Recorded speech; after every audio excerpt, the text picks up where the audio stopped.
दोस्तों नमस्कार, मैं उदित हूँ और आज फिर आपके सामने आया हूँ।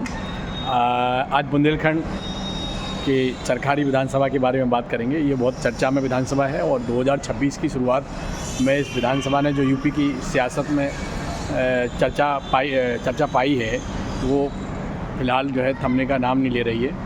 ये चर्चा और यूपी की सियासत में विधानसभा चर्चा में है, तो हमने सोचा इस बारे में आपको थोड़ा बता देते हैं। चरखारी से एक विधायक हैं जो अपनी सरकार से भिड़ गए, मंत्रियों का काफ़िला रोक दिया, अफसरों को सस्पेंड करने की मांग कर दी और अब पूरे बुंदेलखंड में घूमने का ऐलान कर दिया है। इसलिए इस वीडियो को बनाने का मकसद है। उन विधायक का नाम है ब्रिजभूषण राजपूत। सवाल ये है कि ये सिर्फ उनका गुस्सा है या 2027 की तैयारी है, और क्या ये बीजेपी के लिए अंदरूनी सिरदर्द बनने वाला है। इन सारे सवालों पे हम आपसे बात करेंगे। फिलहाल ब्रिजभूषण राजपूत के बारे में बुंदेलखंड में लोग कह रहे हैं कि वही पुराने तेवर में लौट आए हैं जो 2011-12 में देखे जाते थे। ब्रिजभूषण चरखारी से दूसरी बार के विधायक हैं, एक बार फिर उसी तेवर में लौट आए हैं। जल जीवन मिशन को लेकर सवाल और वीडियो पोस्ट किए हैं, खबरें लगातार शेयर कर रहे हैं और ऐसे थंबनेल भी शेयर कर रहे हैं जिनमें लिखा है कि जल जीवन मिशन के अधिकारियों को मंत्री जी सस्पेंड कीजिए, है ना। तो उनका गुस्सा और उनके पोस्ट और उनकी बातचीत ये बता रही है कि अभी उनका गुस्सा और चीज़ें थमी नहीं हैं, ये लगातार चल रही हैं। यानी ब्रिजभूषण सिर्फ बोल रहे हैं, दबाव बना रहे हैं, और वो भी खुले मन से सबके सामने सड़क पे लोगों के साथ बैठक करके।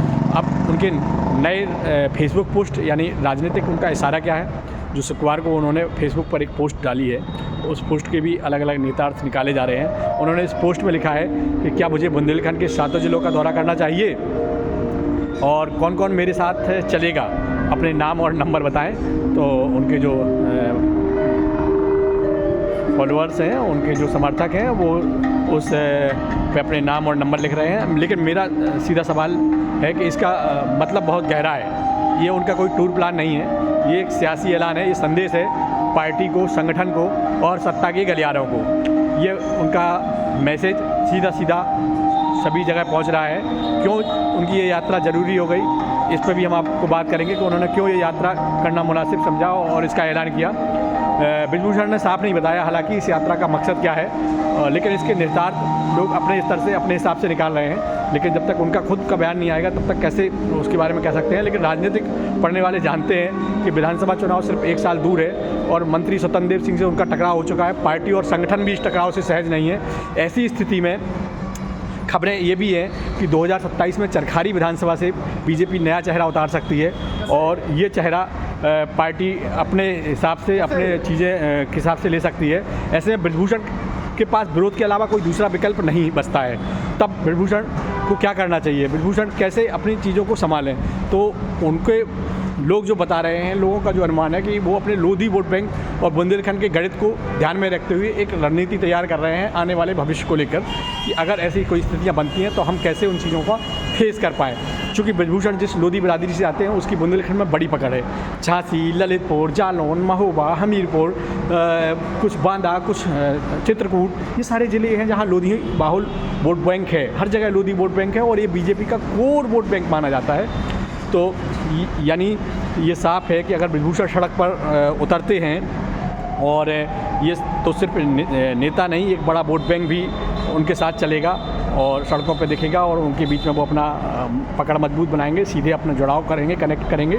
तो अब सवाल उठता है कि अनुशासन या आवाज़। पार्टी के नज़रिए से देखें तो ब्रिजभूषण पर आरोप है कि अपनी ही सरकार पर सवाल उठाए, अपनी ही सरकार के मंत्री का काफ़िला रोका और उनसे सड़क पर बहस की, उनसे टकराव किया और भिड़ंत हुई, सड़क पर घेराव किया, यहाँ तक कि मुख्यमंत्री को घेरने की बात कह दी लोगों की समस्या उठाने के लिए।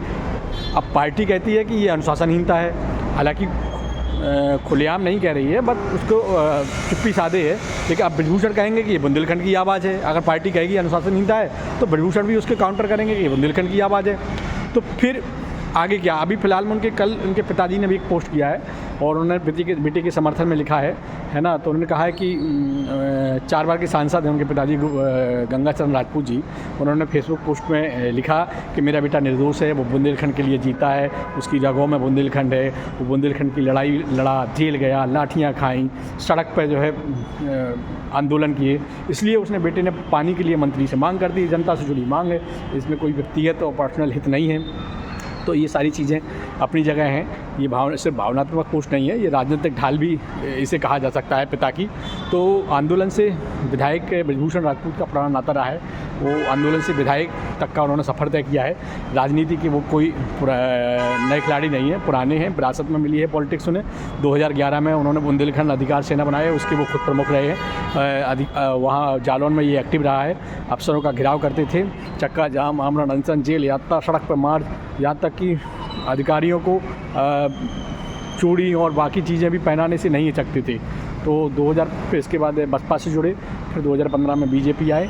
दिलचस्प है कि जब वो बीजेपी में आए, बीजेपी से जुड़े, तो उस समय बीजेपी के स्वतंत्र देव सिंह प्रभारी थे सदस्यता अभियान की। आज दोनों आमने सामने हैं, ये वक्त की बात है। तो असली खेल क्या है, सवाल ये लोगों में उठ रहा है। जानकार बताते हैं कि बुंदेलखंड अधिकार ब्रजभूषण अगर बुंदेलखंड जाएंगे तो लोगों को बताएंगे कि हमने मंत्री का घेराव क्यों किया, मुद्दे क्या हैं, समस्याएं क्या हैं और क्या वे सही हैं कि नहीं है आपकी आवाज़ उठाने के लिए। जाहिर सी बात है कि सहानुभूति जुटेगी, लोगों का समर्थन मिलेगा, लोग भी ये बात बोलेंगे कि बुंदेलखंड में ये समस्या है।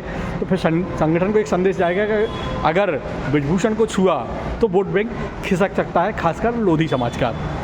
तो ये आने वाले दिनों में बीजेपी के लिए एक बड़ी चुनौती बन सकता है। सवाल ये भी है कि ब्रजभूषण की यात्रा बीजेपी के लिए चेतावनी है या 2027 की बिसात पर कुछ उनका पहला दाव है।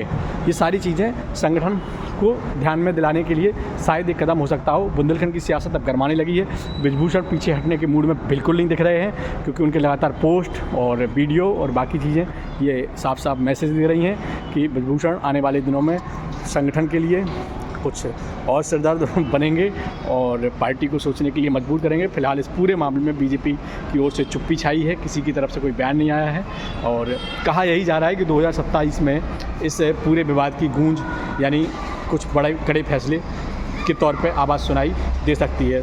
फिलहाल आज के लिए इतना ही। थैंक यू बने रहने के लिए, आप सबका प्यार सपोर्ट बना रहे।